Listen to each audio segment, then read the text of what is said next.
Yo, what's up guys, it's King Sean here, back with another video, and in today's video, I'll be bringing you guys part 2 to the top 30 visits update for the Washington Commanders. I will be discussing everybody else they have visited with so far. So, if you guys are new to my channel, leave a like down below, subscribe, turn on notifications, on the road to 4K subs. If you could, hit that sub button, I'd really appreciate it. And with that out of the way, let's get straight into the video. Alright, so we're going to go ahead and start off with Trevon Wallace. It was reported by Burgundy Burner a couple days ago that the Commanders will host linebacker Trevon Wallace of Kentucky on a top 30 visit, according to sources, which includes Burgundy Burner. I'm pretty sure that's Ken Johannesson, so shout out to him for reporting that news. But Trevon Wallace, he's a pretty interesting prospect. He is, let me see right here, he's 6'1", 236 pounds. He is from Jesup, Georgia. I hope I pronounced that right. He's put up pretty solid numbers over his collegiate career.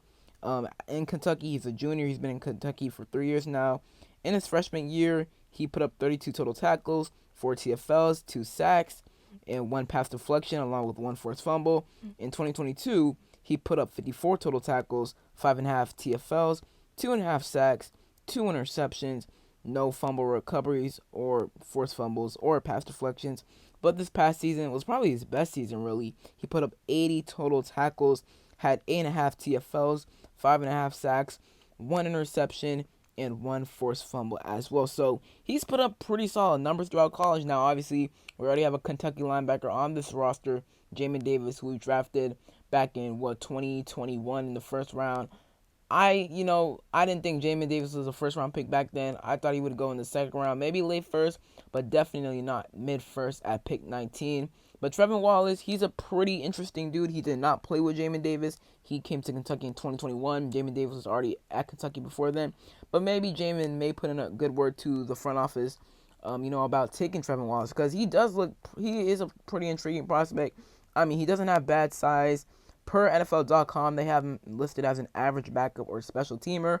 He's projected to be a day 3 pick. So maybe if we decide to try to draft a linebacker, because I know, we've already signed Jeremy Chin, who, Jeremy Chin, he's going to be used everywhere. All right, he's going to use as safety, slot cornerback, off the edge, outside linebacker. He's going to be used everywhere. But you could count him as one of our linebackers if you want him to, because we will be playing him in the box a decent amount. Obviously, we signed Bobby Wagner, Frankie Louvu, and we signed Mikal Walker, as well as Anthony Pittman, but he's more of a special teamer, if anything.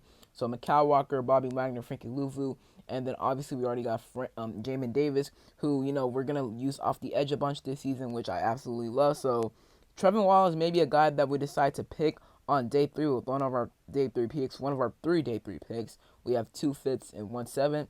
He ran a 4.51 at the combine, which is a very good 40-yard dash for a linebacker. He's a very explosive athlete, he's rangy with good chase down gallop to the sideline, and he has good burst and change of direction, which makes him a very toolsy rusher, so we could use him off the edge to rush the quarterback or rush the quarterback from the middle, which can also be very good. So he has the tools to become, maybe a guy who can rush the quarterback off the edge or through the middle of the line. Some of his weaknesses, though, include his play recognition and football instincts are a bit lacking, so that's something he needs to fix. That is especially important when playing the linebacker position, so that's something he's definitely going to need to fix. He's frequently fooled by misdirection in both run and pass games, so that's another thing he needs to fix. So those weaknesses right there, kind of major, but I feel like he can get that fixed. I mean, Ken Norton Jr., he's one of the best linebacker coaches in the NFL. So if anyone, can get him right, I feel like Ken Norton Jr. is definitely that guy. So overall, Trevon Wallace, pretty intriguing prospect. I would not mind us taking him on day 3 at all. All right, next up, we got Marshon Neal, reported by Tony Pauline. Washington is among 16 teams on Western Michigan pass rusher Marshon Neal's visit list. So Nealon's name is a name that I've heard a couple of times over the pre-draft process so far. He's a pretty intriguing edge rusher prospect. Now, he's a bit of a smaller guy at 6'3", 267 pounds. I mean, he's got the weight. Now, his size, a little, below average of what you want out of your typical edge rusher. Usually a typical edge rusher size is like maybe 6'4", 6'5". 6'3" is still not too bad, though. He ran a 4.75 at the combine, which is very good. 35.5-inch vertical jump, and a 9.11 broad, which is all good right there. He had a 4.18 20-yard shuttle and a 7.02 three-cone drill. He had 21 reps on the best bench press. Now, his sack production over his collegiate career isn't the best. In 2020, in his freshman year, had 2 sacks. In 2021, had 4.5 sacks. 2022, 1.5 sacks. In 2023, 4.5 sacks. So, not the best sack production, but he has good TFL numbers. In 2020, he had 2 TFLs. 2021, 8.5 TFLs. 2022, 10 TFLs. And in 2023, he had 7.5 TFLs. So those are not bad tackle numbers, TFL numbers, just not the best sack production, which could, lower his stock a little bit, kind of like Chop Robinson, kind of like how I talked about Chop Robinson yesterday. He doesn't have the best career production, which is kind of why his stock, well, I feel like he's had an excellent pre-draft process, but that might be the reason as to why he falls out of the first round and into the second round. So we'll see about that. Could be the same with Marshon Neal. He is projected to go day 2 right now, so we'll see what happens to him. But he runs well and possesses agility to fluidly change directions, which is all very good. Plays with very heavy hands and makes his first hit count, and is capable of playing with the hand down or standing. That is nice as well. Some of his weaknesses, though, include he can improve at stacking moves and setting up rush counters. He gets pads turned and can be washed away against zone blocks. And he kind of struggles to consistently hold the point when playing with his hand down against blockers. So those are things he needs to work on. But I feel like, he can improve that once he gets to the NFL. He can fix that, especially when we have guys like, Sharif Floyd in the building, Ryan Kerrigan. I honestly forgot the name of our D-line coach, but I know he's very, very good. So we got some good coaches on this defense who can help him improve those weaknesses. He's also a very, good run stopper, which is what we need.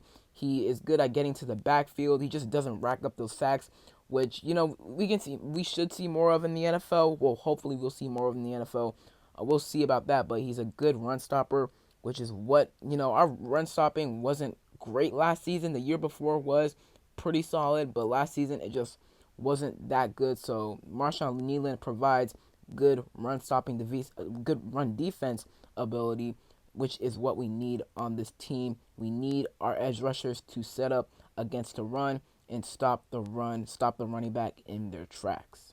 All right, so next up is Elijah Jones, and this is another interesting prospect from Boston College. It was reported by Ryan Fowler first that us and the Bears have a top 30 visit scheduled with him, and he had a very good combine. He tested very well at the combine.